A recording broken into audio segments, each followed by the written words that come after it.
ធាថៃបានបង្កើនការវាយប្រហារយ៉ាងខ្លាំងមកលើប្រទេសកម្ពុជានៅថ្ងៃទី15ខែធ្នូឆ្នាំ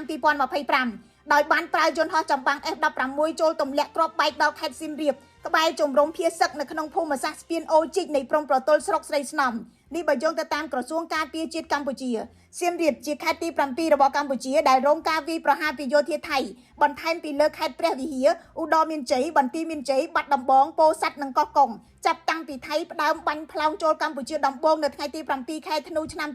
2025ក្រសួងការពារជាតិបានឲ្យដឹងថានៅម៉ោង18នាទីយន្តហោះចម្បាំង F16 របស់ថៃបានទម្លាក់គ្រាប់បែកមួយគ្រាប់ទៅលើភូមិសាស្ត្រស្ពានអូជីកក្រោយមកមួយគ្រាប់ទៀតនៅ3នាទីបន្ទាប់នៅទីតាំងដដែលដែលស្ថិតនៅក្នុងខេត្តជាជំរកប្រាង្គប្រាសាទបុរាណដែលជាបេតិកភណ្ឌពិភពលោកដំណើរគ្នានោះនៅថ្ងៃទី15ខែធ្នូដដែលកងកម្លាំងថៃបានបាញ់ផ្លោងនៅអូស្មាច់នៅម៉ោងប្រហែល 4:30 នាទីព្រឹកបន្ទាប់មកបាញ់កាំភ្លើងធំចូលទៅក្នុងតំបន់ប្រាសាទខ្នា1ម៉ោងក្រោយមកកងទ័ពថៃបានចល័តរថក្រោះឆ្ពោះទៅភូមិជប់អង្គញហើយបានបាញ់គ្រាប់ផ្លោងឆ្ពោះទៅប្រាសាទតាមាន់ធំការបាញ់ផ្លោងបន្ថែមបានវាយប្រហារថ្មដូននិងប្រាសាទតាក្របីនៅម៉ោង 7:06 ព្រឹកម៉ោង 7:35 នាទីកងកម្លាំងថៃបានបង្កើនការវាយប្រហារបន្ថែមទៀតដោយបាញ់កាំភ្លើងធំធន់ធ្ងន់155មីលីម៉ែត្រចូលទៅក្នុងតំបន់ស៊ីវិលនៃទីក្រុងសំរោងនិងបាញ់ផ្លោងបន្តបន្ទាប់ទៀតចូលទៅក្នុងតំបន់អានសេះនិងវាយប្រហារម្ដងហើយម្ដងទៀតដោយប្រើកាំភ្លើងធំគ្រាប់បែកចង្កោមដ្រូនទម្លាក់គ្រាប់បែកនិងការបាញ់ផ្លោងដែលកំណត់គោលដៅប្រាសាទតាមាន់ប្រាសាទតាក្របីនិងប្រាសាទខ្នា